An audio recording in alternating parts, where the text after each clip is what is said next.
ఈ ఖాళీ ఖజానా అన్న డైలాగ్ ఎందుకు వేయవలసి వచ్చిందంటే, సడన్గా చంద్రబాబు గారికి ఆర్థిక పరిస్థితి బాగా ఉంది అని చెప్పి మొన్న వ్యాఖ్యానిస్తూ ఆయన ఇవ్వండి ఈనాడులోనే వేశారు, మన జిఎస్టిపి భేష్ అని. అలాగే 18 నెలల కష్టంతో ఆర్థికానికి ఊపిరి పోసాం. ఓ పక్కేమో స్కీములు అమలు చేయలేము, ఖజానా ఖాళీగా ఉందని అంటారు. అది అప్పుడేమో కనపడకుండా రాశారు, ఇప్పుడేమో అసలు మొత్తం బాగుపడిందని రాశారు. బాగుపడితే మరి మిగతా జరగాలి కదా.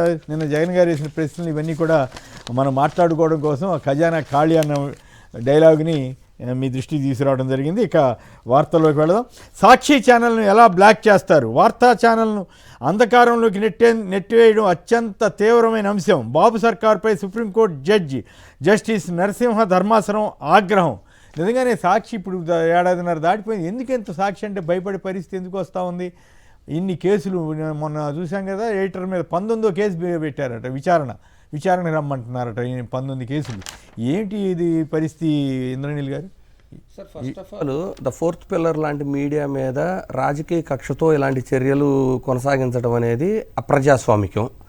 రెండోది ఏంటంటే, అట్లీస్ట్ 18 నెలల తర్వాత అయినా సుప్రీంకోర్టు అయినా దీన్ని గుర్తించి ఆగ్రహం వ్యక్తం చేయడం సంతోషం. అయితే ఇక్కడ ఏంటంటే, ఒక మీడియా సంస్థ యొక్క గొంతు నొక్కేసినంత మాత్రాన ప్రజలకి ప్రభుత్వ వ్యతిరేకత తెలియదు అనే అవివేకం ఉందో చూడండి, అది ఆశ్చర్యంగా ఉంది. ఎందుకంటే ప్రజలకి తమకు అందాల్సిన పాలన అవ్వచ్చు, తనకు అందాల్సిన బెనిఫిట్స్ ఏవైతే అందట్లేదో జనరల్గానే వ్యతిరేకత వస్తుంది. అది ఒక మీడియా ఛానల్ చూపిస్తేనో చూపించకపోతేనో అది తొక్కి పెట్టచ్చు మనము, అంటే ప్రజలకు ఆ అవేర్నెస్ రాదు అనేది వాళ్ళ అపోహ. నవేడేస్ ఏమైపోయింది, మొబైల్ వచ్చిన తర్వాత, మొబైల్ పెరిగిపోయిన తర్వాత ప్రతి ఒక్కళ్ళ చేతిలో మొబైల్ ఉంది. అంటే అది సోషల్ మీడియా అవ్వచ్చు, యూట్యూబ్ ద్వారా అవ్వచ్చు, సాక్షి అవ్వచ్చు, లేదు వాళ్ళు ఏదైతే ఫాలో అవ్వాలనుకుంటున్నారో, ఎక్కడి నుంచి అయితే ఇన్ఫర్మేషన్ నిజాయితీగా అది చాలా 100% జెన్యూన్ ఇన్ఫర్మేషన్ దొరుకుతుంది అనుకుంటారు, ప్రజలు డెఫినెట్లీ ఫాలో అవుతారు, చూస్తారు.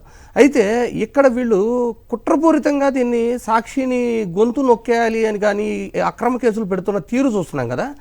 ఇక్కడెక్కడా కూడా వాళ్ళు అంటే వాళ్ళు ప్రచురించింది కానివ్వండి, వాళ్ళు చెప్పింది కానివ్వండి, అది అవాస్తవం అని ఎక్కడ పోరాడట్ల వాళ్ళు. అదే టీవీ ఛానల్కి సంబంధించి రాకుండా చేయటం కూడా అంతే కదా. పలానా తప్పు చేశారు, పలానా అబద్ధం చెప్పారు అంటే అది ఒక పద్ధతి. అసలు ఏమీ లేదు, అసలు రాకూడదు అంటే కేసులు పెట్టి అంటే వేధించాలి. ఆ భయం క్రియేట్ చేస్తే వచ్చేవాళ్ళు కూడా మాట్లాడకుండా ఉంటారు, ఎవరికాళ్ళని సప్రెస్ చేయాలనే ఉద్దేశమే కానివ్వండి.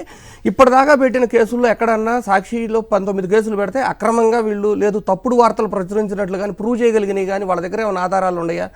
కేవలం ఏంటంటే, ఫస్ట్ ఆఫ్ ఆల్ ప్రభుత్వానికి వ్యతిరేకంగా ప్రభుత్వం యొక్క ప్రతిష్టను దిగజార్చే విధంగా మాట్లాడుతున్నారంటున్నారు. కానీ ప్రభుత్వము అసలు శ్వేతపత్రాలు ఏమన్నా రిలీజ్ చేస్తుందా? వాళ్ళు చెప్తున్న లెక్కలకు ఏమన్నా ప్రామాణికత ఉందా? ఇవి ఎక్కడ వాళ్ళు డిబేట్లకు కానివ్వండి అవి ఎక్కడ పబ్లిష్ చేయట్లేదు. కేవలం ఏంటంటే ఫస్ట్ ఒక కేసు ఫైల్ చేసేసాము, ఫైల్ చేసేసి దాన్ని సప్రెస్ చేసేద్దాము. పోలీసులకు వేరే పనే లేకుండా పోయింది. సాక్షిలో ఏం రాశారు అదే మాట మిగతా వాళ్ళన్నా కూడా పట్టించుకోవట్లేదు. అంతకంటే ఎక్కువ అన్నా కూడా అంతకంటే ఎక్కువ కాదు, అసలు అది 100 రెట్లు ఎక్కువ ఉండి నీచాతి నీచంగా. ఈ ప్రామాణికంగా తీసుకుంటే చంద్రబాబు గారు 14 లక్షల కోట్ల అప్పు అని, లేకపోతే ఇంకా ఇంకా ఇంకా 33,000 మంది మహిళలు మిస్ అయ్యారని పవన్ కళ్యాణ్ గారు, ఇట్లా వీళ్ళు చేసిన వాటి మీద ఎన్ని కేసులు? మీరేం చెప్తున్నారు? గతం సంగతి చెబుతున్నారు. వీళ్ళు అధికారంలోకి వచ్చిన తర్వాత కూడా వాళ్ళకి ఫేవర్గా ఉన్న ఛానల్స్ పెట్టే థంబ్నెయిల్స్ ఏవైతే ఉన్నాయో అవి చాలా అరాచకంగా, చాలా నీచంగా ఉన్నాయి. కానీ వాటి మీద అలాంటి జంతు కొవ్వు అన్న దాని మీద ఇంతవరకు చంద్రబాబు గారు కానీ పవన్ కళ్యాణ్ గారు కానీ వివరణ ఇచ్చారా? మేము పొరపాటుగా అన్నాము, క్షమాపణ చెప్పండి అని కానీ ఎక్కడ అనలేదు. అయినా కూడా మళ్ళీ ఎవరైనా అంటే మీరు అట్లా అన్నారు కదంటే, ఓహో నువ్వు ఇట్లా ఎన్ని గుర్తు చేస్తావా, కేసు పెట్టు, ఏదో రకంగా.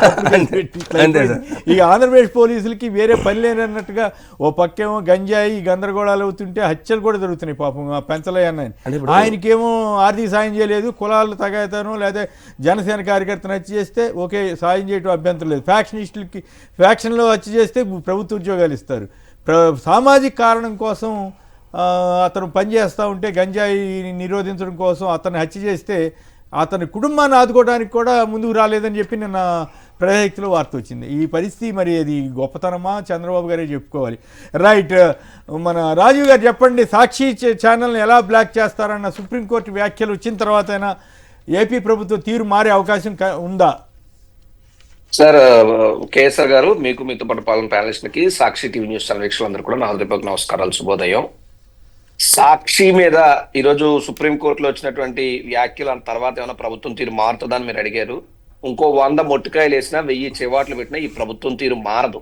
ఎందుకంటే సాక్షి మీద నిలువెల్లా విషం కక్కాలనేటువంటి లక్ష్యంతోనే, సాక్షి గొంతు నొక్కాలనేటువంటి లక్ష్యంతోనే ఈ ప్రభుత్వం పనిచేస్తుంది తప్ప ఇంకొకటి కాదు. ఈ రోజు సాక్షి గొంతు నొక్కే విధానం ఏదైతే ఉందో, ఎడిటర్ గారి మీద సుమారు 19 కేసులు పెట్టే పరిస్థితి ఏదైతే ఉందో, ఇది ప్రజాస్వామ్యానికి మాయని మచ్చ. చరిత్రలో చంద్రబాబు నాయుడు తుడుచుకోలేనటువంటి మచ్చ. ఎన్టీ రామారావుకి చంద్రబాబు నాయుడు వెన్నుపోటు పొడిచాడు అన్నది ఎలాగ ఇంకో 100 ఏళ్ళైనా చెప్పుకుంటారో, అలాగే సాక్షి ఛానల్ మీద ఇంత క్రూరంగా వ్యవహరించింది చంద్రబాబు ప్రభుత్వం అని చెప్పి మరో 100 ఏళ్ళైనా చెప్పుకోక తప్పదు. నేను ఒకటే అడుగుతున్నాను ఈ ప్రభుత్వాన్ని, సరే సాక్షి ఈ రోజు మీరు చేస్తున్నటువంటి తప్పులను నిలదీస్తున్నానో, లేదంటే మీ అరాచక పాలన బయట పెడుతున్నానో, ప్రజలను చైతన్యపరుస్తున్నానో, సాక్షి పేరు చెప్తే గజగజలాడుతూ వణికిపోతూ ఎలాగైనా సాక్షి యొక్క రీచ్ ని ఆపాలని చెప్పి మీరు సాక్షి ఛానల్ ని కుట్రపూర్తిగా ఆపే ప్రయత్నం చేస్తున్నారే, సాక్షి ఎడిటర్ మీద ఇన్ని కేసులు పెడుతున్నారే, కానీ నిప్పు లాంటిది, అది ఎక్కడ ఎవరు దాన్ని దాచలేరని అంటారు పెద్దలు. ఈ రోజు అదే విధంగా మీ యొక్క వైఫల్యాన్ని నేషనల్ మీడియా వేదికగా కడిగి పారేస్తున్నారు. అర్నబ్ గోస్వామి రిపబ్లిక్ టీవీలో మిమ్మల్ని కడిగి ఎండేస్తున్నాడు. ఏది మీకు దమ్ముంటే అర్నబ్ గోస్వామి మీద కేసు పెట్టండి, నేను ఛాలెంజ్ చేస్తున్నా. ఈ ప్రభుత్వానికి చిత్తశుద్ధి ఉంటే చేతన కమని వెళ్ళి పెట్టమని చెప్పండి. అంతే తప్పితే ఇక్కడ ఉన్నటువంటి సాక్షి మీద మీ ప్రతాపం చూపించడం ఎంతవరకు సమంజసం? చేతనైతే ఒక పత్రికా యాజమాన్యం, లేదంటే ఒక పత్రిక, ఒక మీడియా వ్యవస్థ ప్రభుత్వం యొక్క పరిపాలన యొక్క తప్పులను వేరెత్తి చూపితే దాన్ని సరిదిద్దుకోవాలి, లేదా వివరణ ఇవ్వాలి, లేదా మరొకటి చేయాలి. అంతే తప్పితే ఎంతసేపు నిజాన్ని తొక్కి పెట్టేద్దాం, అబద్ధాన్ని మాత్రం ప్రపంచ స్థాయిలో ప్రచారం చేద్దాం అంటే ఎల్లవేళ అది నడవదు. ఈ రోజు మీరు దారుణంగా ఏంటంటే ఒక సాక్షి మీడియానే కాదు, ఇదే రిపబ్లిక్ టీవీకి మీడియాని బాయ్కట్ చేస్తున్నారు. రాష్ట్రంలో అయితే కేసులు పెడుతున్నారు, రాష్ట్రం దాటి జాతీయ స్థాయిలో వీళ్ళకి వ్యతిరేకంగా నిజాలను ఎవరైనా నిలదీసి అడిగితే ఈ రోజు వాళ్ళని బాయ్కట్ చేస్తున్నామని చెప్తున్నారు. సిగ్గుపడాల్సినటువంటి అవసరం ఉంది తెలుగుదేశం పార్టీ కానీ ఈ ప్రభుత్వం కానీ. ఒక ఎంటీ చైర్ ని డిబేట్ లో పెట్టి రిపబ్లిక్ టీవీ వేదికగా జాతీయ మీడియాలో మీ జాయింట్లు ఎరగొట్టే పరిస్థితి తీసుకొచ్చారు, వాస్తవాలను బయట పెడుతూ. అయినా సరే తీరు మారకపోయింది, ఎందుకంటే మొదటి నుంచి చూస్తున్నటువంటి తీరే. ఏదైనప్పటికీ వీళ్ళు ఎంత బ్లాక్ చేసినా సోషల్ మీడియా అనేటువంటిది ఉంది. ఖచ్చితంగా ప్రజలందరూ కూడా యూట్యూబ్లోనో మరోటోనో సాక్షి యొక్క నిజాలను సాక్షి ద్వారా తెలుసుకునే ప్రయత్నం చేస్తున్నారు. కానీ ఖచ్చితంగా ఇది ప్రతి ఇంటికి కేబుల్ ఆపరేటర్ ద్వారా వెళ్ళాలి. నేను ఇంకోసారి మీ ద్వారా విజ్ఞప్తి చేస్తున్నాను, ఎవరికైనా సాక్షి ఛానల్ రాకపోతే మీ కేబుల్ ఆపరేటర్ని అడగండి, ఖచ్చితంగా ఛానల్ రావాలని చెప్పి కోరండి అని చెప్పి ప్రజలకు విజ్ఞప్తి చేస్తాను. అంతేకాకుండా ఒకవేళ ఆ కేబుల్ ఆపరేటర్ పెట్టలేదనుకోండి, కనెక్షన్ తీసేసి కావాలంటే టాటా స్కై, ఎయిర్టెల్ ఇట్లాంటివి ఉన్నాయి కదా స్కై టీవీస్, వాటిని పెట్టించుకునేటానికి ప్రయత్నం చేస్తే బాగానే ఉంటుంది. మరి ప్రయత్నం చేస్తాం కూడా మంచిది. సాక్షి టీవీ చూడాలనుకున్న వాళ్ళందరూ గట్టిగా, కొన్ని చోట్ల నేను మొన్న అటు వెళితే చెప్తున్నారు, కొన్ని చోట్ల రాకపోతే మాకు కనెక్షన్ వద్దంటే అప్పుడు పెడుతున్నారంట.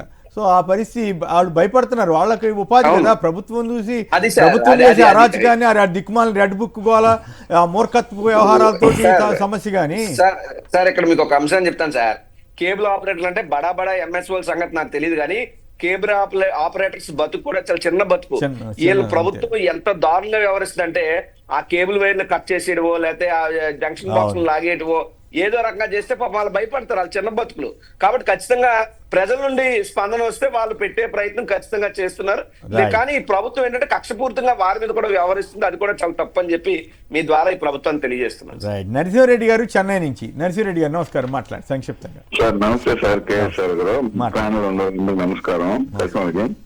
చంద్రబాబు నాయుడు గారు మన ముఖ్యమంత్రి గారు ఏమంటున్నారంటే వరి పైరు చేస్తే క్యాన్సర్ వస్తుంది, అవును, పండ్లు పైరు చేస్తే కొనేవాళ్ళు. మరి ఏ పైరు చేయమంటారో కొద్ది చెప్తే దాని సలహా ప్రకారం మేము అడుగుతాము. కానీ మేము అడిగేదానికి లేదు, మీరు విలేకరులను అడగచ్చు, మీరు ఏ పైరు చేయమంటారు పంటలు. ఇప్పుడు మేము మీ మారి బయట దేశం నుంచి పుట్టు తెప్పించి తినలేము కదా మేము, ఇండియాలోనే కదా పైరు చేసుకోవాలా? అర్థం కావట్లేదు, ఎక్కడ అభ్యంతరకర పదాలు వాడమాకండి, నాకైతే అర్థం కాలేదు. ఎక్కడ తప్పు మాట్లాడలేదు కదా.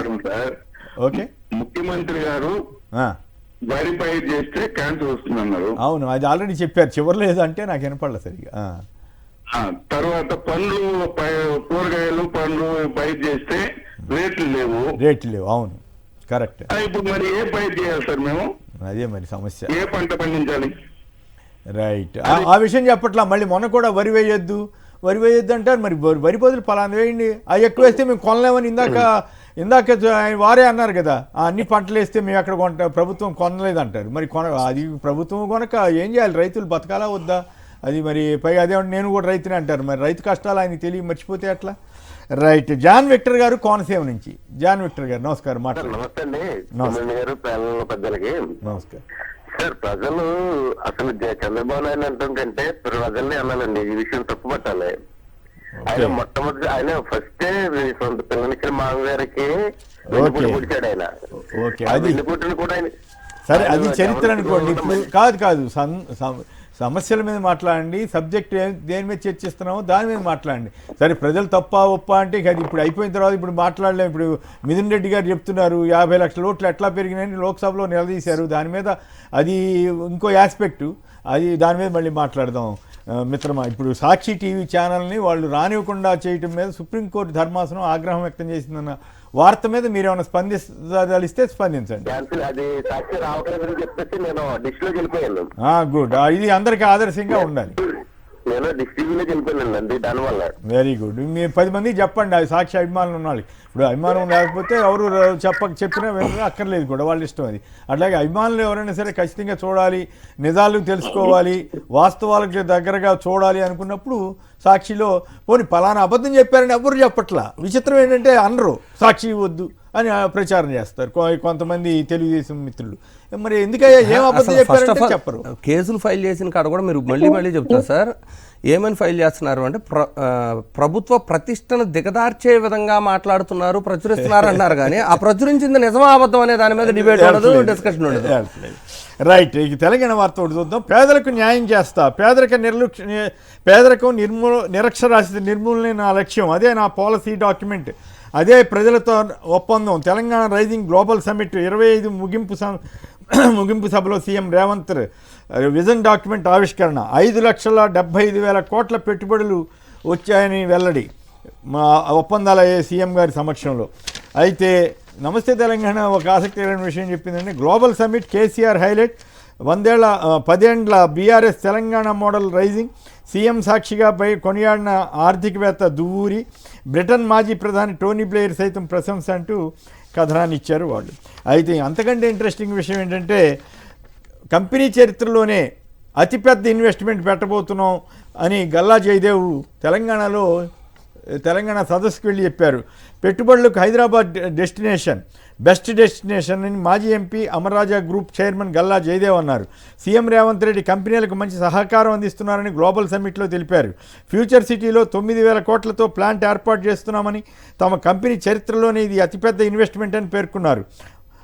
మరోవైపు అవసరమైతే రాజకీయాల్లోకి వస్తున్నారు, అది ఏమైనా చేయనివ్వండి. అయితే ఇక్కడ నా పాయింట్ ఏంటంటే గతంలో తెలంగాణలో ఆయన పెట్టుబడి పెడుతుంటే ఇంకేముంది, ఆంధ్రా నుంచి తరిమేశారని ప్రచారం చేసిన చంద్రబాబు గారు, లోకేష్ గారు, పవన్ కళ్యాణ్ గారు ఇప్పుడు మీరు విశాఖ సమ్మిట్కి గల్లా జయదేవ్ గారు వచ్చారా? వచ్చినా అక్కడ ఏమైనా పెట్టుబడి అనౌన్స్ చేశారా? మరి మా దృష్టికి అయితే రాలేదు. వచ్చి ఉంటే సంతోషమే. కానీ తెలంగాణలో 9,000 కోట్లు పెట్టుబడి పెడుతున్నారంటే ఆంధ్రలో పరిస్థితి ఏమిటి? ఆంధ్రలో అక్కడికి 99 పైసలకే భూములు ఇస్తున్నా కూడా ఈయన ఎందుకు వెళ్ళలేదు? సో తెలుగుదేశం మాజీ ఎంపీఏ ఇప్పటికీ తెలుగుదేశంలోనే ఉన్నారు కదా ఇంద్రనీల్ గారు. సో దీని మీద మీ కామెంట్ ఏంటి? సార్, బేసికల్లీ ఏదైనా ఒక ఎంటర్ప్రెన్యూర్ని తీసుకుంటే వాళ్ళ యొక్క ఫ్యాక్టరీకో వాళ్ళకు అనుకూలమైన వనరులు, రిసోర్సెస్ అన్నీ ఉన్న కాడ అండ్ ప్రోత్సాహకాలు అన్నీ కూడా చెక్ చేసుకొని డెఫినెట్లీ అంటే లేబర్ ఇష్యూ అవ్వచ్చు, కాస్టింగ్ అవ్వచ్చు, అన్నీ క్యాలిక్యులేట్ చేసుకొని వాళ్ళు మూవ్ అవుతారు. అంటే బేసికల్లీ ఒక ప్రభుత్వం అనేది దానికి ఎంకరేజ్మెంట్గా ఏం చేయగలదు అనే దాన్ని బేస్ చేసి ఇంకొంచెం ఎడిషనల్గా సపోర్ట్ చేయడం అనేది. ఒకప్పుడు ఐటీ వచ్చిందంటే ఐటీ మనం పిలిస్తే రాలా, they identified Hyderabad is a suitable location. అలాగే గతంలో కూడా బీఆర్ఎస్ ఇచ్చిన ప్రోత్సాహకాలని కన్సిడర్ చేసి గల్లా జయదేవ్ గారు హైదరాబాద్లో పెట్టుబడులు పెడతానికి మూవ్ అయ్యారు.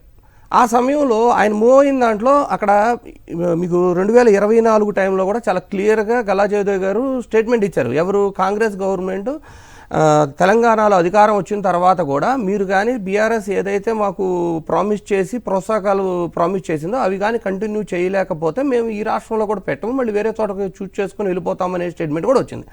మరి అలాంటి సందర్భంలో కూడా చంద్రబాబు గారు సొంత ఎంపీ అంటే తమ పార్టీకి సంబంధించిన ఎంపీని, అది ఆంధ్రప్రదేశ్ రాష్ట్రానికి గతంలో ఆయన ఎంపీగా ఉన్నప్పుడు కూడా చాలా స్టేట్మెంట్స్ పోలీసుల విషయంలో కూడా ఆంధ్రప్రదేశ్లో హైయెస్ట్ ట్యాక్స్ పేయర్ నేను, నాతోనా మీరు మాట్లాడేది, మీ స్థాయి అన్న తరహాలో మాట్లాడిన వీడియోలు కూడా ఉంటాయి. మరి ఆంధ్రప్రదేశ్కి సంబంధించిన వ్యక్తి, ఆంధ్రప్రదేశ్లో వ్యాపారాలు ఉన్న వ్యక్తి టీడీపీకి మాజీ ఎంపీ ఇన్ని ఉండి ఒక పక్కన అంటే తెలంగాణలో ఏ ప్రోత్సాహకాలు ఇస్తాను అంటే అటు మూవ్ అయ్యారో అక్కడ కంటిన్యూటీ ఉందా లేదా అని డౌట్ వచ్చి అనౌన్స్మెంట్ ఇచ్చిన తర్వాత కూడా అతను తిరిగి మళ్ళీ ఆంధ్రప్రదేశ్కు తీసుకురాలేపారు, సొంత మనుషులనే తీసుకురాలేపారు. సో ప్రజెంట్ ఆంధ్రప్రదేశ్లో జరుగుతుందల్లా ఏం లేదు. గతంలో జగన్మోహన్ రెడ్డి గారు ఏవైతే ఎంఓయూలు చేసి వాటిని ఇనాగ్రేట్ చేసి వాటిని ల్యాండ్ చేయగలిగారో వాటిని వీళ్ళు క్లెయిమ్ చేసుకుంటూ మేము తెచ్చామని చెప్పుకుంటున్నారు. కానీ సో గల్లా జయదేవ్ లాంటి వాళ్ళని, జయదేవ్ లాంటి వాళ్ళనే తేలేని వ్యక్తులు కొత్తగా ఇంకేం తేగలరు అనేది ప్రపంచంలో ఉన్న వాళ్ళందరూ. ఈ రోజున మీరు న్యూస్ చూస్తే మోడీ గారితో సత్యనారాయణ గారు కూడా కూర్చొని చాలా భారీ ఎత్తున పెట్టుబడులు పెట్టబోతున్నాం ఏఐ గురించి అని చెబుతున్నారు. ఇక్కడ ఏఐ యూనివర్సిటీ గురించి చెబుతారు, మీరు క్వాంటమ్ గురించి చెబుతారు. సత్యనారాయణ నా వల్లనే ఆ స్థాయికి చేరి ఈ రోజున మైక్రోసాఫ్ట్ CEO అయ్యారు అని చెప్తారు. మరి ఇంతలా చెప్పే సత్యనారాయణలను తీసుకురారు మీరు, లేదు మీ మాజీ ఎంపీ అతి పెద్ద పెట్టుబడి ఇక్కడ కూడా పెట్టనంటే మొత్తం నేనే తెచ్చానని చెప్తారు. మళ్ళీ అటుపక్క జయదేవ్ గారితో మాట్లాడలేదు. అంటే మీరు చెప్పే ఇద్దరితోనూ మీతో ట్రావెల్ అయిన వాళ్ళని తీసుకురాలేని వాళ్ళు ప్రపంచ ఎంటర్ప్రెన్యూర్స్ మొత్తాన్ని నేనే తెచ్చానంటే అది ఎవరు నమ్మరు సార్. రైట్. నగేష్ గారు పరుచూరు నుంచి. నగేష్ గారు నమస్కారం, మాట్లాడండి సంక్షిప్తంగా. నమస్కారం. నమస్కారం, మాట్లాడండి. సాక్షి ఛానల్ అంటేనే చంద్రబాబుకు భయం వేస్తుందండి. అంతేనా? అది నా సొంత అనుభవం చెబుతాను. ఒకటి గత 5వ తారీఖు నేను తాడేపల్లి హాస్పిటల్లో జాయిన్ అయ్యాను. టీవీలో సాక్షి తప్ప టీవీ ఛానల్ చనిపోయింది తెలీదా? ఓకే, సరిగా వినపడలేదు మిత్రమా, మీ వాయిస్ కట్ అవుతుంది.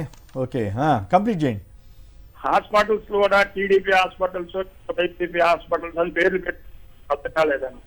ఆ పరిస్థితి మరి ఆయన 74-75 ఏళ్ల వయసులో 4 సార్లు ముఖ్యమంత్రి అయిన ఆయన ఈ అబౌవ్ పాలిటిక్స్ ఇటువంటి విషయాల్లో అబౌవ్ ఈ కక్షలు కార్పణ్యాలతో ఉండకూడదని మరి ఆయన తెలీదా అంటే మనం ఏం చెబుతాం, ఆయన సహజ లక్షణం అని జనం విమర్శించే అవకాశం ఇచ్చుకుంటున్నారు ఆయన.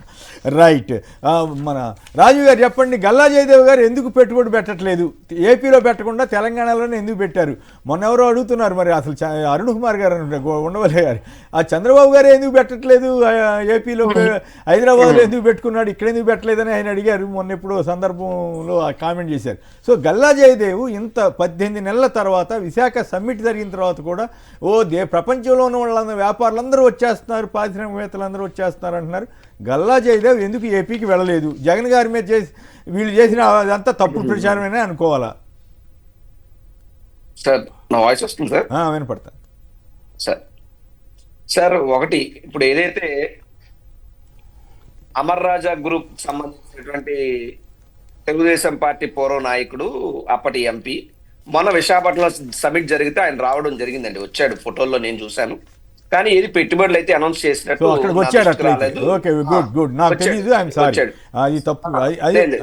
వచ్చి ఉంటే, అందుకే నేను జాగ్రత్తగానే మాట్లాడు, వచ్చి ఉంటే పెట్టుబడి అనౌన్స్ చేసి ఉంటే కూడా సంతోషం, మనకేం అభ్యంతరం లేదు. కానీ తెలంగాణలో సమ్మిట్ లో చెప్పారని వార్త చూశాను, అందువల్ల నేను దీని గురించి అడగాలి. ఆయన వచ్చాడు కానీ ఆయన పెట్టుబడులు అన్నారు కానీ ఎంఓయూ కానీ ఏమి చేసుకున్నట్టయితే వార్త బయటికి రాలేదు, మా దృష్టికి కూడా రాలేదు. ప్రముఖంగా 9,000 కోట్ల పెట్టుబడి అంటే ప్రముఖమైందే కదా. ఒకవేళ ఇచ్చుంటే సంతోషమే, మనకేం అభ్యంతరం లేదు. మనం అసలు చర్చ జరపక్కర్లేదు. ఎస్ గుడ్, ఇక్కడ ఇచ్చాడని చెప్పొచ్చు, తప్పేం కాదు సార్. అదంతా కాదు సార్. ఇప్పుడు గతంలో ఇదే అమర్ రాజా గ్రూప్ వేరే రాష్ట్రంలో పెట్టుబడి పెట్టడానికి వెళ్ళినప్పుడు నానా మాటలు మాట్లాడారు. ఇప్పుడు నాకు కూడా కొన్ని ప్రశ్నలు ఉన్నాయి. అట్టేసి నమ్మకే మొక్క ఎప్పుడు ఉంటదని చెప్పి సామెత ఉంటది. అలాగా వాళ్ళు అప్పుడు మమ్మల్ని విమర్శించారు కదా, ఇప్పుడు మా ప్రశ్నలకు కూడా సమాధానం చెప్పాలా. అమర్ రాజా బ్యాటరీస్ ని ఆంధ్ర నుండి తరిమేసింది ఎవరు? చంద్రబాబు పాలనలో. అమర్ రాజా బ్యాటరీని వాళ్ళ సంస్థలో వాటాలు అడిగింది ఎవరు? చంద్రబాబు నాయుడు గారి పాలనలో. లేదా అమర్ రాజా బ్యాటరీని సంబంధించి ట్యాక్స్ వసూలు చేస్తాం, కట్టాల్సిందే కప్పు అని అడిగిన నాయకుడు ఎవరు? లేకపోతే చంద్రబాబు నాయుడు గారి పరిపాలన దెబ్బకి అమర్ రాజా బ్యాటరీస్ పక్క రాష్ట్రానికి పరిగెత్తి పారిపోయింది అన్నటువంటి అనుమానాలు మాకున్నాయి. దీని మీద అమర్ రాజా బ్యాటరీస్ వాళ్ళు చెప్తారా, లేకపోతే ప్రభుత్వం సమాధానం చెప్తుందా? చెప్పాలి. ఇక్కడ ఇంత భయానకమైనటువంటి పరిస్థితులు, భయానకమైనటువంటి వాతావరణం, ఒక అవినీతిమయమైనటువంటి పరిపాలన ఉండడం వల్ల ఇటువంటి రాష్ట్రంలో, ఇటువంటి పాలనలో నేను పెట్టుబడి పెట్టలేని మహాప్రభు అని చెప్పి అమర్ రాజా బ్యాటరీస్ పక్క రాష్ట్రానికి వెళ్ళిపోయారేమో అన్నటువంటి అనుమానం మా అందరికీ కలుగుతుంది. మరి దీని మీద వారి వివరణ ఇస్తే బాగుంటది. రెండవది, ఉట్టికి ఎక్కర్లేనమ్మా ఆకాశానికి ఎగురుతుంది అన్నది సామెత ఉంది. అలా ఏంటంటే నీ సొంత పార్టీ ఎంపీ ఎక్స్-ఎంపీ, నీ సొంత పార్టీకి ఫైనాన్స్ గా సపోర్ట్ చేసే వ్యక్తి, ఒక ప్రముఖ వ్యాపారవేత్త, మీ సామాజిక వర్గానికి చెందినటువంటి వ్యక్తి, అటువంటి వ్యక్తే నీ రాష్ట్రంలో పెట్టుబడులు పెట్టకుండా పక్క రాష్ట్రంలోకి వెళ్ళిపోతుంటే ఇంకా దేశ విదేశాల నుంచి వచ్చేసి నా ముఖం చూసి, నా పరిపాలన చూసి, నా ఇది చూసి పెట్టుబడులు పెడుతున్నారు, ఎంత వస్తున్నాయి ఎంత వస్తున్నాయి అంటే అవన్నీ కూడా అబద్ధపు మాటలు, దొంగ ప్రచారాలు అని చెప్పి ఇంతకన్నా అర్థం అవడానికి ఏముంది ఉదాహరణ. కాబట్టి చంద్రబాబు నాయుడు అంతా కూడా కొత్తగా విశాఖపట్నానికి తెచ్చింది ఏమీ లేదు సార్. టీసీఎస్ కానీ, ఇన్ఫోసిస్ కానీ, లేదంటే రైజర్ గ్రూప్, ఎన్ఆర్బిట్ మాల్ కానీ అన్ని కూడా, యోకోహామా టైల్స్ కానీ, ఈరోజు Jaganmohan Reddy, even Adani data centre కానీ అన్ని జగన్మోహన్ రెడ్డి గారు చేసేసి వెళితే ఈయన శిలాఫలకాలు వేసుకోవడమో లేకపోతే రిబ్బన్ కటింగ్లు చేసుకోవడమో దీనికి మాత్రమే చేస్తున్నాడు తప్ప చంద్రబాబు నాయుడు గారి స్వయం కృషి వల్ల విశాఖపట్నంలో ₹1 పెట్టుబడి వచ్చింది లేదు. ఇది విశాఖపట్నంలో వస్తున్నటువంటి వేల కోట్ల పెట్టుబడులు అంతా కూడా జగన్మోహన్ రెడ్డి గారి కష్టం, జగన్మోహన్ రెడ్డి గారి యొక్క శ్రమ. అయితే ఆ కష్టాన్ని, ఆ శ్రమని చంద్రబాబు నాయుడు గారు దోచుకుంటున్నారు. అందుకే ఆయన క్రెడిట్ చోరుగా చరిత్రలో మిగిలిపోతారు. రైట్. ఏదేమైనా ఒకవేళ జయదేవ్ గారు విశాఖపట్నంలో కూడా వెళ్ళి అన్ని 9,000 కోట్లు పెట్టుబడి పెడతానని చెప్పుంటే హర్షిద్దాం తప్పకుండా. కానీ ఆసక్తికరంగా తెలంగాణలో ఆయన అనౌన్స్ చేసింది పేపర్ వార్త వచ్చింది కాబట్టి దీని మీద అసలు ఏం నిజంగా జరిగిందా లేదా, మరి తెలంగాణలో ఎందుకు పెట్టారు, జగన్ గారి మీద చేసిన ఆరోపణలని తప్పుడు ఆరోపణలని మరోసారి రుజువైనట్లేనా అన్న దాని మీద మాట్లాడుతున్నాం. రాజధాని రైతులకు చెరువు భూముల్లో ప్లాట్లు, కోర్టు కేసు నేపథ్యంలో ఆందోళన, చివరికి రాజధాని రైతుల్లో చెరువుల్లో ఇస్తున్నారట ఫ్లాట్లు. రైట్. అది అతిపెద్ద దేశద్రోహం. ఈసీతో కలిసి బీజేపీ సర్కార్ బడా మోసానికి తెరదీసిందన్న రాహుల్ గాంధీ. మరోవైపు సాయంత్రం 6 దాటాక 51 లక్షల ఓట్ల, ఏపీ ఎన్నికల చరిత్రలో ఎప్పుడూ ఇలా జరగలేదు. ఈవీఎంలపై ప్రజల్లో అనుమానాలు ఉన్నాయి. బ్యాలెట్ పేపరే శరణ్యం. కౌంటింగ్ రోజున ఈవీఎం బ్యాటరీ ఛార్జింగ్ ఎలా పెరిగింది, వీవీప్యాట్ స్లిప్పులు అడిగితే తగలబెట్టామన్నారు. ఎన్నికల సంస్కరణలపై లోక్సభలో గళమెత్తిన వైఎస్ఆర్ కాంగ్రెస్ పక్ష నేత మిథున్ రెడ్డి. మెడికల్ కాలేజీల ప్రైవేటీకరణపై ప్రజా ఉద్యమం, సమర సంతకం. చంద్రబాబు సర్కార్ తీరుపై కోట్ల మంది కన్నెర్ర. ఈ ప్రభుత్వ మెడికల్ కాలేజీని ప్రైవేట్ పరం చేయడం మీద వైఎస్ఆర్ కాంగ్రెస్ పార్టీ చేపట్టిన సంతకాల ఉద్యమానికి మంచి స్పందన వస్తోందన్నది ఆ కథనం. కృష్ణార్పణం, ఏడాదికి అద్దె 1000, అన్ని ప్రభుత్వ భవనాలు 1000కే లీజు. పీసీబీ చైర్మన్కు చంద్రబాబు సర్కార్ కానుకిచ్చిందటండి. రియల్ టైంలో auto mutation, free fold assigned భూముల పునఃపరిశీలన, రెవెన్యూ శాఖపై సమీక్షలో చంద్రబాబు నాయుడు గారు. అలాగే కొటియాగుండె, ఈ రెవెన్యూ శాఖకు సంబంధించి ఎల్లో మీడియాలో ఒక పత్రిక రాసింది, వెంటనే ఈయన రియాక్ట్ అవుతుంటారు. అదర్వైజ్ మరి పట్టించుకుంటారో లేదో తెలియదు. కానీ కొన్ని కావాలని వాళ్ళ ఇంట్రెస్టుల కొద్దీ వాళ్ళు రాస్తున్నారా, నిజంగా ప్రజల కోసం రాస్తున్నారో తెలియదు. కొటియాగుండెల్లో బాక్సైడ్ గుణపం, సుప్రీంకోర్టు స్టే ఉన్న బాక్సైడ్ తవ్వకాలకు ఒడిషా దూకుడు అంటూ ప్రజాశక్తి కథనాంచింది. ఏడాదిలోగా రెవెన్యూ ప్రక్షాళన అంట. ఒకే సమస్యపై పదే అర్జీలు ఇస్తే కుదరదంట. మరి పరిష్కారం కానప్పుడు ఏం చేస్తారు వీళ్ళు? ఏడాదిలోగా అంట. మరి ఇప్పుడు 1.5 అయిపోయింది వచ్చేసారు, మరి ఇప్పుడు ఏడాదిలోగా అని మళ్ళీ ఇప్పుడు కండిషన్ పెట్టారు. అది కూడా ఎల్లో మీడియా ఏదో చెప్తుంది కాబట్టి తప్పనిసరి అయిన మా పరిస్థితిలో ఏం చేస్తున్నారో ఏమో. ఇది సూడో సెక్యులరిజం కాదా, హిందూ ఆచారాలకు అనుగుణంగా తీర్పు ఇస్తే జడ్జిపై అభిశంసన అంటూ సడన్గా పవన్ కళ్యాణ్ గారు తమిళనాడు ఇష్యూస్లో కూడా వేలు పెట్టే ప్రయత్నం చేస్తున్నారు. మంచిదే. ఆయన ఏపీలో ఆయన డబుల్ స్టాండర్డ్స్ పాటించకుండా ఎక్కడైనా మాట్లాడితే పర్వాలేదు. ఇక సాయంత్రం 6 దాటాక 51 లక్షల ఓట్ల. సో ఈ పరిణామాలపై ముందుగా రాజీవ్ మీరు మాట్లాడండి. మిథున్ రెడ్డి గారు నిన్న చేసిన స్పీచ్ కానీ మొత్తం ఇవన్నీ కూడా మనం ప్రస్తావించుకుంటున్నవి.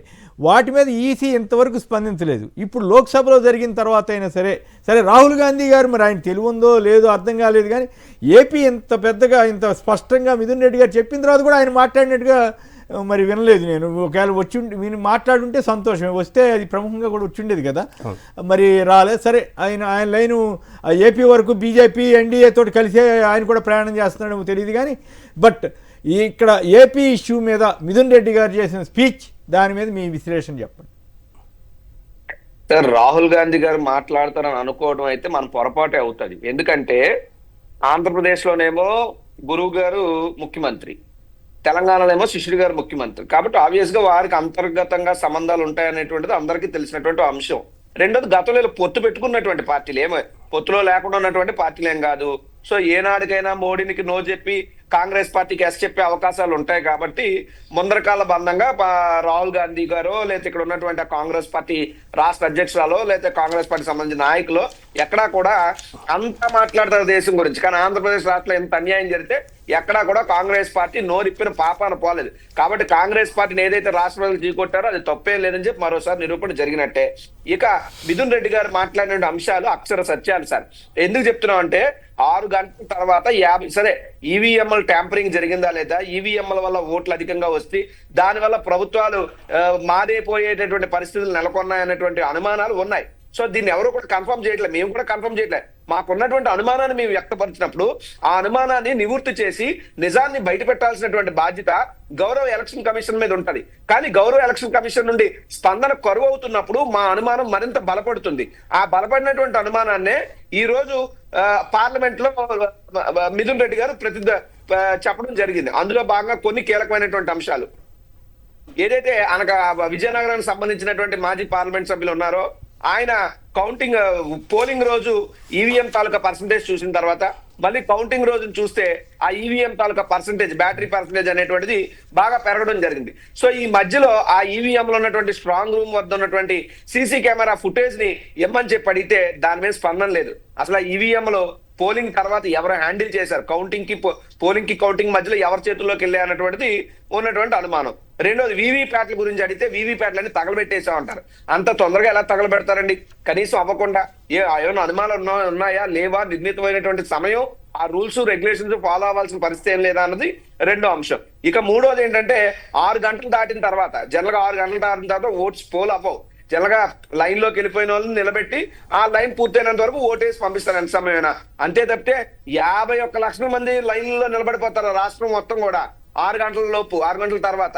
సో ఇదొక అతిపెద్ద అనేటువంటి అనుమానం. 6 గంటల తర్వాత 51 లక్షలు ఓట్లు పోలే, ఆ ఓట్లు చాలు కదా అటు ఉన్నటువంటి ప్రభుత్వాన్ని ఇటు మార్చేయడానికి, ఆ ఓట్లు సరిపోతాయి. సరే అవి కృత్రిమంగా వీళ్ళు వేసినటువంటి ఓట్ల, ట్యాంపర్ చేసినటువంటి ఓట్ల అన్నటువంటి అనుమానాలు మాకున్నాయి. దీన్ని మేము అడిగితే ఏమంటారు, గతంలో మీరు గెలలేదా 151 సీట్లు, అప్పుడు మీకు అనుమానాలు రాలేదని మాట్లాడతారు. ఆ రోజుకి ఇప్పుడు ఉన్నటువంటి పరిస్థితులు, అక్కడ ఉన్నటువంటి సంఘటనలు చెప్తున్నాయి. మేము గెలిచినప్పుడు ఎప్పుడు ఈ విధమైనటువంటి సంఘటనలు జరగలేదు. కానీ నెంబర్ ఆఫ్ ఇన్సిడెంట్స్ ఇక్కడ క్లియర్ గా కనబడుతున్నప్పుడు మేము ప్రశ్నించడంలోనో, మేము అనుమానం వ్యక్తపరచడంలోనో అది తప్పేం కాదు. ప్రజాస్వామ్యబద్ధంగా మా బాధ్యత. మేము అడగకపోతే తప్పు అవుతుంది, మేము నిలదీయకపోతే తప్పు అవుతుంది. మీరు అడిగినప్పుడు మీరు సమాధానం చెప్పాల్సినటువంటి బాధ్యత ఎలక్షన్ కమిషన్ ఉంది. కానీ ఇక్కడ రాజకీయాలు మాత్రం ఈ అంశంలో చెయ్యొద్దని చెప్పి నేను కోరుతూ, తర్వాత ఇంకొక అంశం సార్, ఒకానొక నియోజకవర్గంలో ఒక బూత్ లో సుమారు ఒక 600 చిల్లర ఓట్లుంటే ఒకే ఒక ఓటు ఏదో పట్టడం జరిగింది మాకు. పార్లమెంట్ కి ఏమో ఎక్కువ ఓట్లు పడ్డాయి, అసెంబ్లీ సెగ్మెంట్ కి ఏమో సింగిల్ ఓటు పడింది హిందూపూర్ లో. అక్కడ కనీసం మా బూత్ ఏజెంట్లు ఉంటారు, మా బూత్ ఏజెంట్లు ఫ్యామిలీలు ఉంటాయి, 30 ఓట్లు రావు వైఎస్ఆర్ కాంగ్రెస్ పార్టీకి. అంటే ఇక్కడ ఈ రకమైనటువంటి అనుమానాలు వ్యక్తం అవుతుండడం తప్పేం లేదు. సో ఖచ్చితంగా పార్లమెంట్ వేదికగా ఇప్పుడు చెప్పిన తర్వాత అయినా ఈసీ గారు దీని మీద స్పందించాలి. ఎప్పటికైనా రాహుల్ గాంధీ కానీ కాంగ్రెస్ పార్టీ కానీ దేశం మొత్తం మాట్లాడుతున్నారు ఓట్ చోరీ గురించి, లేదంటే ఈవీఎం ట్యాంపుల గురించి. ఏం ఆంధ్రప్రదేశ్ రాష్ట్రం భారతదేశంలో భాగం కాదా? ఆంధ్రప్రదేశ్ రాష్ట్రంలో అన్యాయం జరగట్లేదా? బాలినేని గారి కోర్టుకు వెళ్ళటం, ఆయన వీవీప్యాట్ స్లిప్పులు లెక్క పెట్టండి అంటే అవి దాని మీద తీర్పు రాకపోవటం, తర్వాత ఆయన జనసేనలో చేరటం, ఇవన్నీ కూడా ఈ రకరకాల ప్రశ్నలకి తావిస్తూ ఉంది. రైట్ ఇంద్రనీల్ సార్, ప్రధానంగా చాలా రోజులు ప్రతిపక్షాలన్నీ పోరాడి పార్లమెంట్లో ఎస్ఐఆర్ మీద చర్చకు అయితే ఒప్పించగలిగారు. 9వ తారీఖు అనగా నిన్న ఎస్ఐఆర్ మీద చర్చ జరిగింది. అసలు ఎస్ఐఆర్ అంటే స్పెషల్ ఇంటెన్సిఫైవ్ రివిజన్ అనేది ఇట్స్ ఏ ప్రొసీజర్, ఎప్పటి నుంచో జరిగింది. కానీ ఈ మధ్య కాలంలో జరుగుతున్న ఎస్ఐఆర్ మీద ఈ స్థాయిలో ఎందుకు విమర్శలు వస్తున్నాయని చూస్తే ప్రధానంగా ప్రతిపక్షాలు చేస్తున్న ఆరోపణలు ఏంటి అంటే ప్రతిపక్షాలకు సంబంధించిన ఓట్లు ఎస్ఐఆర్ పేరుతో తొలగించబడుతున్నాయి. తద్వారా ఎలక్షన్ జరగక ముందే గెలుపు అనేది అధికార కూటమికి మేలు చేసే విధంగా ఎలక్షన్ కమిషన్ వ్యవహరిస్తుంది అనేది ప్రధానమైన ఆరోపణ.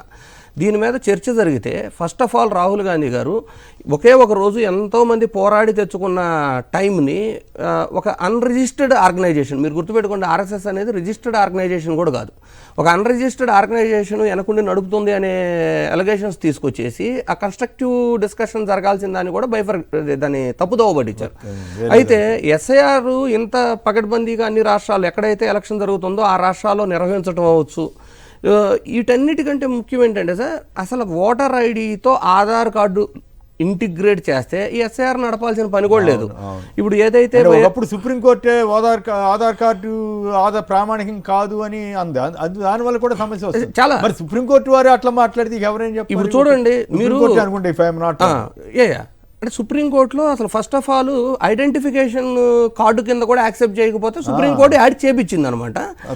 తర్వాత అసలు నేనేమంటున్నానంటే మీరు ఇంటిగ్రేషన్ చేయగలిగితే డూప్లికేట్ ఓట్స్ అన్ని డిలీట్ అయిపోతాయి, ఫస్ట్ థింగ్. రెండోది ఏంటి, మిథున్ రెడ్డి గారు చాలా కన్స్ట్రక్టివ్గా ఏపీలో జరిగిన ఇన్సిడెంట్ చూపిస్తూనే ఎస్ఐఆర్ని మాకు ఆమోదమే, మా రాష్ట్రంలో రావడానికి మాకు అభ్యంతరం లేదు, but we have some concerns అని ప్రతిపాదనలు ఇచ్చారు. దేశం మొత్తంలో ఎస్ఐఆర్ని ప్రతిపక్ష పార్టీలు విమర్శిస్తున్న రోజున కూడా వైఎస్ఆర్సీపీ పార్టీ మాత్రం, అంటే నిజంగా చెప్పాలంటే ఆ గట్స్ ఉండాలి సార్, ఒక ప్రతిపక్ష పార్టీ గట్స్ ఉండాలి. అలాంటి నాయకుడు, అంటే ఒక మగవాడు నాయకుడిగా ఉంటే ఎలా ఉండిద్ది అని చెప్పాలి అంటే జగన్మోహన్ రెడ్డి గారు గొప్పతనం అని చెబుతాను నేను. ఎందుకంటే మీరు తీసుకోండి, ల్యాండ్ టైటిలింగ్ యాక్ట్ అనేది ఒక ఎగ్జాంపుల్ తీసుకుంటే, అది 2 సభల్లోనూ మనకి ఆమోదం తెలిపి రాష్ట్రపతి సైన్ అయిపోయిన తర్వాత యాజ్ పర్ ద రాజ్యాంగం ఏమని ఉంటుంది, అన్ని రాష్ట్రాలు తూచా తప్పకుండా దాన్ని ఇంప్లిమెంట్ చేయాలి, రాష్ట్రపతి సైన్ అయిపోతే. దాన్ని రాజకీయంగా ఓట్లు వస్తాయా రావా, ఇబ్బందులు ఉంటాయా లేదా అని పక్కన పెట్టి దాన్ని ఇంప్లిమెంట్ చేసిన వ్యక్తి జగన్మోహన్ రెడ్డి గారు. అలాగే మీరు అప్పుడు తప్పుడు ప్రచారం చేశారు, అది మొత్తం జగన్ అది వేరు సార్. ఇప్పుడు మళ్ళీ చంద్రబాబు గవర్నమెంట్ కూడా రీసర్వే చేస్తుంది, అది కూడా ఈ రోజు పేపర్లో సర్వేలో కూడా అనేక తప్పులు జరుగుతున్నట్టు మళ్ళీ వస్తూనే ఉన్నాయి కదా. చూడండి, అది కూడా చూడండి. ఈరోజు రీసర్వే 7,600 గ్రామాల్లో కంప్లీట్ చేశాము సక్సెస్ఫుల్గా అని చేశారు. వైఎస్ఆర్సీపీ హయాంలోనే 6,800 గ్రామాల వరకు రీసర్వే కంప్లీట్ అయిపోయినట్టు అప్పుడు కూడా నోటిఫికేషన్ వచ్చింది. అంటే వీళ్ళంతా సగం చిన్న కరెక్షన్ చేసి వాళ్ళు చేసిన దాన్ని కంప్లీట్ చేసి క్రెడిట్ తీసుకోవటం. అయితే come back to SIR sir, Mithun Reddy గారు చెప్పిన దాంట్లో చూడండి, ఇక్కడ అసలు ఫస్ట్ ఆఫ్ ఆల్ వీవీప్యాట్ స్లిప్లు ఉండే సార్. నేను యాజ్ ఎ సెఫాలజిస్ట్ చెప్తున్నాను, ప్రొవిజనల్ ఓటింగ్ అనేది అనౌన్స్ చేసిన తర్వాత, అంటే ఫైనల్ ఓటింగ్ అనౌన్స్ చేసిన తర్వాత ప్రొవిజనల్ ఓటింగ్ అంటాం, ఈవినింగ్ 5 or 6 తర్వాత, దేశవ్యాప్తంగా 5 తర్వాత ఎప్పుడైనా జరిగే ఓటింగ్ 1.2 దాటదు సార్, ఫస్ట్ థింగ్. రెండోది ఏంటంటే ప్రొవిజనల్ ఓటింగ్ 6ంటికి అనౌన్స్ చేసిన తర్వాత అది దేశవ్యాప్తంగా మిగిలిన రాష్ట్రాల్లో 0.2 to 0.3% కూడా దాటల మొన్న ఎలక్షన్లో కూడా. అయితే ఫైనల్ ఓటింగ్ ఎలక్షన్ జరిగిన నెక్స్ట్ డే ఆఫ్టర్నూన్కో ఆ నెక్స్ట్ డేకో దేశవ్యాప్తంగా అనౌన్స్ చేయబడింది ఒక ఆంధ్రప్రదేశ్ తప్పితే. ఆంధ్రప్రదేశ్లో ఫైనల్ ఓటింగ్ అనౌన్స్ చేయడానికి 3 to 4 days టైం పట్టింది. అది కూడా విడతల వారీగా ఒకసారి ఫైనలైజ్ చేయలేం, ఒకసారి అనౌన్స్ చేసిన దానికి మళ్ళీ యాడ్ చేసి అనౌన్స్ చేయడం, మళ్ళీ యాడ్ చేసి అనౌన్స్ చేయడం, చివరికి అనౌన్స్ చేసిన దాంట్లో కూడా 1.2% పోస్టల్ ఓటింగ్ ఉంది అని చెప్పడం వల్ల అంటే అది డిడక్ట్ చేసి 12.54% ఓటింగ్ ఇంక్రీజ్ అయింది. దాన్ని మనం క్యాలిక్యులేట్ చేస్తే 51 లక్షల ఓట్లు అదనంగా యాడ్ చేయబడ్డాయి అనేది అయితే చాలా క్లియర్గా అర్థమైంది. అయితే వీవీప్యాట్ స్లిప్లు లెక్క పెట్టాల్సిందే అని రీకౌంటింగ్ అప్లై చేసుకోవడానికి 3 అప్లై చేశారు. ఒకటి బెల్లాన్ చంద్రశేఖర్ గారు, గజపతి నగరం ఎక్స్ఎమ్మెల్యే గారు, బాలినేని శ్రీనివాస్ గారు ఎక్స్ఎంపీ. అయితే రీకౌంటింగ్కి వాళ్ళు పెట్టిన ప్రొసీజర్ చూసినా కూడా మీకు డౌట్లు వస్తాయి. ఎలా అంటే ఒక ఎమ్మెల్యే అభ్యర్థిగా పోటీ చేయాలంటే 10,000 రుసుము కట్టాలి, కానీ రీకౌంటింగ్ అప్లై చేయాలంటే ఒక ఈవీఎంకి 50,000 కట్టాలి. అంటే ఇక్కడే వాళ్ళతో, అంటే ఈ ఎలక్షన్ కమిషన్ యొక్క ధోరణి ఇక్కడే మీకు అర్థమైపోతుంది. మోరోవర్ ఏంటి, సుప్రీంకోర్టు కూడా ఏం చెప్పింది, బిఫోర్ ఎలక్షనే సుప్రీంకోర్టులో చాలామంది వెళ్ళి మాకు ఈవీఎంల మీద నమ్మకం లేదు, వీవీప్యాట్ స్లిప్లు 100% లెక్కించాలి అంటే ఎలక్షన్ కమిషన్ ఇచ్చిన ఆన్సర్ ఏంటంటే మేము సిద్ధంగా లేము, మేము అటన్నిటికి ప్రిపేర్ అవ్వలేదు కాబట్టి మేము లెక్కించలేము అని చెప్పారు. అంటే ఎలక్షన్ కమిషన్ సుప్రీంకోర్టులో ఇచ్చిన వాదన ఏంటంటే మేము ఒకరోజు పని చేయలేము అని, అంటే కౌంటింగ్ చేస్తే ఒక రోజు పడుతుంది, అంటే ఒక రోజు కూడా మేము పని చేయలేమని చెప్పారు. చెబితే సుప్రీంకోర్టు ఏం చెప్పింది, 5% ఆఫ్ ద ఈవీఎంలో లెక్కేముంది, అది కూడా సెకండ్ థర్డ్ నిలబడిన వ్యక్తి దే కెన్ చూజ్ ఇట్ అని. ఆ ప్రొవిజన్ ఉండి కోర్టు తీర్పు ఉన్నా కూడా కోర్టు ఆర్డర్స్ను కూడా ఎవరు ఫాలో అవ్వలేదు కదా, వీళ్ళకి మార్కు రన్ చేశారు. వీటన్నిటికంటే ముఖ్యం ఏంటంటే అసలు వీవీప్యాట్ స్లిప్ డిస్ప్లేలో నుంచి డ్రాప్ అయ్యి డ్రాప్ బాక్స్లో పడుతుంటే అవి లెక్కించినప్పుడు ఆ సిస్టమ్ పెట్టాల్సిన అవసరం ఏంటో. సో ఎన్నో అనుమానాలు సార్, ఒకటి కాదు, 100 రకాల అనుమానాలు మొన్న జరిగిన ఎలక్షన్ మీద, ఎస్పెషలీ ఆంధ్రప్రదేశ్లో. నేను ఎందుకు మళ్ళీ చెబుతున్నానంటే దేశమంతా వేరు, 3-4 రోజుల సమయం ఫైనల్ ఓటింగ్ అనౌన్స్ చేయడానికి ఈవెన్ ఆరామస్థాన్ గారు చెబుతుంటాడు ఫామ్ 20 ఏదో ఎక్కించాలి సార్, అది అసలు 108 రోజులు 108 రోజులు అంటే మిగతా రాష్ట్రాల్లో వెంటనే ఎక్కిస్తున్నారు. అసలు ప్రభుత్వం ఏర్పరచక ముందే అది అప్లోడ్ చేస్తే ఆ రెండు సరితూడకపోతే మళ్ళీ అది ఇష్యూ. ఇప్పటికైనా బ్యాలెట్ పేపర్లకు వెళ్తారా లేదా? ఆయన మిథున్ రెడ్డి గారు చాలా కన్స్ట్రక్టివ్ గా బ్యాలెట్ పేపర్లు పెట్టండి, అలాగే సీసీటీవీ ఫుటేజ్ అందుబాటులో ఉంచండి, ప్రతిదీ కూడా లైవ్ బ్రాడ్కాస్ట్ చేయండి అని కూడా చెప్పారు. ఇందులో గొప్పతనం ఏంటంటే వైసీపీ సార్ ఏంటంటే ఒక ప్రతిపక్షం కాబట్టి ఆరోపించడం ప్రధానం అనుకోకుండా ఏదైనా ఒక సిస్టమ్ ఇంప్లిమెంట్ చేస్తున్నప్పుడు దాన్ని ఆహ్వానిస్తూనే దాంట్లో తప్పులని కన్స్ట్రక్టివ్గా చెప్పాలనే విధంగా చెప్పింది అభినందనీయం. రైట్. పెద్దిరెడ్డి గారు టంగ్ 2 నుంచి. పెద్దిరెడ్డి గారు నమస్కారం, సంక్షిప్తంగా మాట్లాడు. Sir good morning sir. Actual గా ఇప్పుడు ఈవీఎంలు ఇదంతా ఒక ఎత్తు అయితే సార్, ఇక్కడ ఏజెంట్లుగా ఎవరైతే వచ్చారో వాళ్ళని భయభ్రాంతులకు గురి చేసిన విషయాలు కొన్ని ఉన్నాయి సార్ అక్కడ. ఎందుకంటే సెల్ ఫోన్ ఎవరి దగ్గర లేదు, ఉన్న డిపార్ట్మెంట్ దగ్గరే సెల్ ఫోన్ ఉన్నాయి సార్. నేను కౌంటింగ్ ఏజెంట్ గా వెళ్ళాను, ఇది చెవిరెడ్డి భాస్కర్ రెడ్డి గారు. ఈవెన్ మా దగ్గరికి రాకముందే, ఆ బండిలు రాకముందే 120, 122 చూపెట్టగానే మా పక్కన ఉన్న ఏజెంట్లు వెళ్ళిపోయారండి. సో మెజారిటీ కూడా ఆటోమేటిక్ వేసేసుకున్నారు వాళ్ళు. ఏజెంట్లు ఇచ్చినప్పుడు ఏం చేస్తారు సార్? ఖచ్చితంగా నేనేమన్నా అంటే బూత్ కమిటీని ఎలా అయితే పార్టీ నిర్ణయించుకుందో ఈ ఏజెంట్లు కూడా ఖచ్చితంగా నిర్ణయించుకోవాలి, బయటికి వెళ్ళకూడదు. లాస్ట్ వరకు పోరాడిన వాళ్ళు అది పార్టీ వాళ్ళకి మీరు ఆ సలహా ఇవ్వండి. రైట్. గోపాల్ రెడ్డి గారు ఒక లైన్లో ఉన్నారు తిరుపతి నుంచి. గోపాల్ రెడ్డి గారు నమస్కారం, సంక్షిప్తంగా. సార్ నమస్తే సార్. ఓకే. ఇప్పుడు ఈ పోలింగ్ గురించి చాలా ఒకసారి ఎలక్షన్ అంటే 5 ఏళ్ళకి ఒకసారి జరుగుతుంది సార్. ప్రజాభిప్రాయం వెల్లడి కావాలని మా అభిప్రాయం, ఎవరైనా కావాలని కోరుకుంటారు. అది లేకుండా ఇంత అనుమానాలకు తావిచ్చే విధంగా ఎలక్షన్ కమిషన్ ఇట్లా ఉండడము, లేకపోతే ప్రతిపక్షాలు కానీ లేకపోతే ఏమైనా డౌట్ క్లియర్ చేయాలి. రాజకీయ అనుమానాలు తావేయడం ఒక ఎత్తు అయితే అసలు ఎలక్షన్ కమిషన్ స్పందించే తీరు కూడా సరిగా లేదు. అది చాలా దేశ ప్రజాస్వామ్యానికే ప్రమాదకరం. అక్కడ బీజేపీ ఉందా కాంగ్రెస్ ఉందా అనేది వేరే విషయం, కానీ మీరు మంచి పాయింట్ చెప్పారు. Right, thank you Gopal Reddy గారు. బాబు ఫైబర్ నెట్ కుంభకోణానికి ఆధారాలు ఉన్నాయి. చంద్రబాబు అక్రమాలపై సిఐడి అన్ని ఆధారాలు సేకరించింది, 90 మంది సాక్షులను విచారించింది, ఫోరెన్సిక్ ఆడిట్ సైతం చేయించింది. ఇన్ని చేసిన తర్వాత ఆ కేసులో ఏమి లేదని మళ్ళీ ఇదే సిఐడి వేస్తుందట. మరి కొన్ని కేసుల్లో నాకు ఆశ్చర్యం ఉంది. ఈ 3 రాజధానుల చట్టం అనుకుంటా మేము విత్డ్రా చేసుకుంటున్నామన్నా కూడా అప్పుడు హైకోర్టు జడ్జి గారు నో చేయడానికి వీల్లేదని చెప్పి మేము తీర్పిస్తామని చెప్పి ఇచ్చేసి బనిగట్టుకుని 6 నెలల్లోనే రాజధాని పూర్తి చేయాలని ఇట్లా తీర్పులు ఇచ్చారు. మరి ఇప్పుడు ఆధారాలు ఉన్నా కూడా కోర్టు వారు మరి ఎలా చేస్తారు?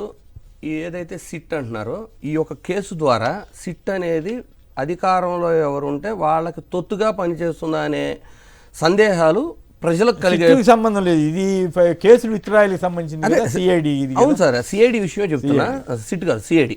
నేనేమంటున్నా అంటే ఇలాంటి స్వతంత్ర సంస్థలు ఏవైతే ఉన్నాయో అవి అధికార పార్టీలకు తొత్తులుగా పనిచేస్తాయనే అనుమానాలు ప్రజల్లో ఏర్పడుతున్నాయి. ఎందుకు ఏర్పడుతున్నాయి అంటే సిఐడి అనేది ఇండిపెండెంట్ బాడీ అయినప్పుడు వైఎస్ఆర్సీపీ ప్రభుత్వం అధికారంలో ఉన్నప్పుడు ఇదే సిఐడి మా దగ్గర ఆధారాలు ఉండే ఈ కేసులో అంటే ఈ కేసులో సంథింగ్ అన్యాయం జరిగింది అని అంత క్లియర్గా ఆధారాలు కోర్టు ముందు సబ్మిట్ చేసిన సిఐడి, అదే సిఐడి ప్రభుత్వం మారినప్పుడు లేదు ఇందులో ఏమి జరగలేదు అంటే అది కోర్టు కదా డిసైడ్ చేయాల్సింది. చంద్రబాబు గారు ముఖ్యమంత్రిగా ఉన్నప్పుడు తనే కేసు పెట్టుకుని తనే తీర్పిచ్చేసుకున్నట్టుగా ఉందనేది చాలా మంది. ఆబ్వియస్లీ సార్, కేంద్ర ప్రభుత్వం చేతిలో సిబిఐ అవ్వచ్చు, ఇక్కడ సిఐడి అవ్వచ్చు, ఇవన్నీ ఏంటంటే అధికార పార్టీలు తమ తొత్తులుగా మార్చుకొని అక్రమ కేసులు బనాయించడం, తమ మీద ఉన్న కేసులు కొట్టేపించుకోవటం, ఇవన్నీ దేశ చరిత్రలోనే ఇట్లా ఎక్కడ జరగలేదు. ఒక సీఎం తన మీద ఉన్న కేసులు తన గవర్నమెంట్లోనే పోలీసుల ద్వారా లేదని చెప్పి సాక్ష్యం ఇప్పించుకునే కొత్త ట్రెండ్ని చంద్రబాబు గారు క్రియేట్ చేశారు. లిక్కర్ కేసులో అదే జరుగుతుంది,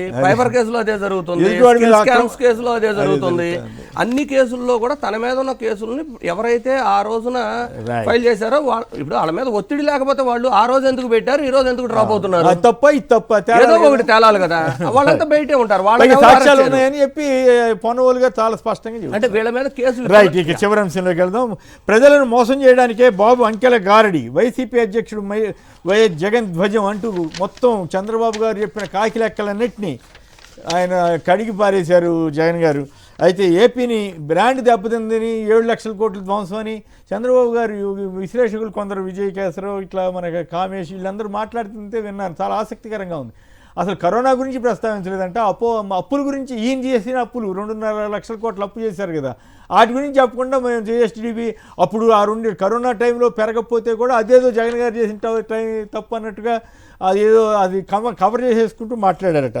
5 ఏళ్లలో 7 లక్షల కోట్ల జిఎస్టీ నష్టం అంట. వాస్తవం ఏంటి? బాబుపాలనలో 2014-19 మధ్య 3,48,745 కోట్లు అయితే 2019-24 జగన్ పాలనలో 4,96,255 కోట్లు పెరిగింది. అంటే కరోనా ఉన్నప్పటికి కూడా. సో ఇదే మొన్నేమో అసలు డబ్బులు లేవు, అప్పు ఇచ్చేవాడు కూడా పుట్టలేదన్నారు. ఇప్పుడేమో మన జిఎస్డిపి భేష్ 18 నెలల కష్టంతో ఆర్థికానికి ఊపిరిపోసాం. రాజు చెప్పండి, మరి అంత ఊపిరిపోసిన వాళ్ళు అన్ని స్కీములు ఇంప్లిమెంట్ చేసేస్తామని చెప్పొచ్చు కదా. అప్పులు దొరకలేదని ఒక పక్క, ఇంకో పక్క ఏమో బ్రహ్మాండం అని ఇంకో పక్క. ఏది నమ్మాలి?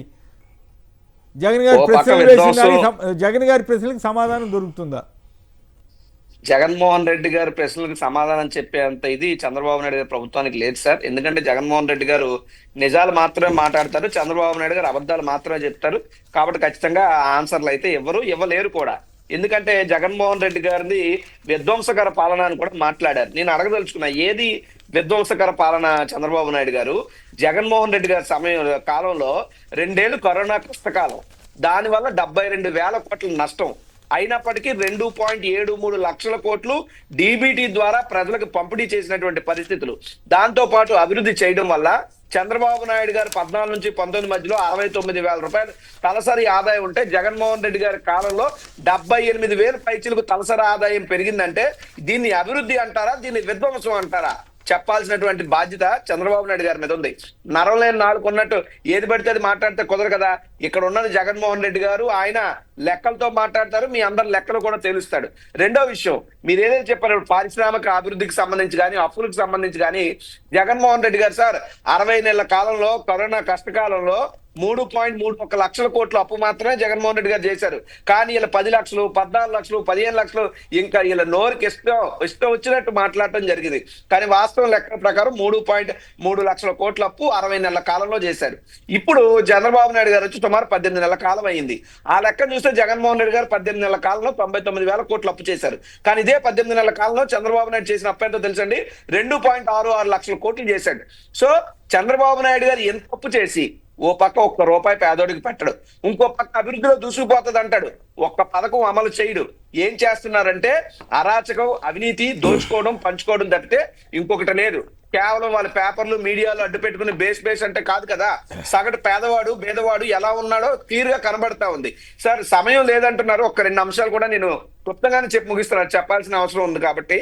దీంతో పాటు మా విద్యార్థి సంఘం యొక్క రాష్ట్ర అధ్యక్షుడు పానుగంటి చైతన్యని అరెస్ట్ చేసి జైల్లో పెట్టడం జరిగింది సార్. విద్యార్థులందరూ కూడా సోషల్ వెల్ఫేర్ ఆఫీస్కి వెళ్ళి రిప్రజెంటేషన్ ఇవ్వడానికి వెళ్ళినటువంటి విద్యార్థుల మీద వాళ్ళు చెప్తే నిజంగా నాకు చాలా బాధ కలిగింది. విద్యార్థులు నాతో మాట్లాడారు. బోటకాలతో తన్నారట పోలీసులు, లాఠీలతో పొట్లో పొడిచారట, కాళ్ళ పట్టుకు నీడ్చుకెళ్లారట, సెల్ ఫోన్లు లాక్కెళ్లారట. విద్యార్థులు అనుకుంటున్నారా సంఘ విద్రోహ శక్తులు అనుకుంటున్నారా? అంటే విద్యార్థులు ప్రశ్నిస్తే ఈ విధమైన దాడులు పోలీసు వ్యవస్థ చేస్తారా? ఎప్పుడో ఉదయం 11 గంటల ప్రాంతంలో అరెస్ట్ చేసి దుగ్గిరాల, తాడేపల్లి, మంగళగిరి ఇవన్నీ తిప్పుతూ రాత్రి 11 గంటల తర్వాత 10 తర్వాత జడ్జి గారి దగ్గర ప్రొడ్యూస్ చేయడం జరిగింది.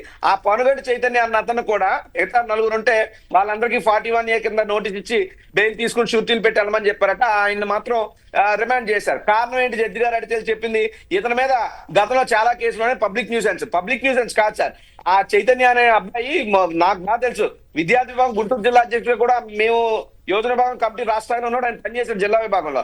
ఎప్పుడు కూడా నిలదీస్తాడు, ప్రశ్నిస్తాడు. ప్రశ్నించిన ప్రతిసారి 14 నుంచి 19 మధ్యలో కూడా అతని మీద అనేక అక్రమ కేసులు పెట్టారు.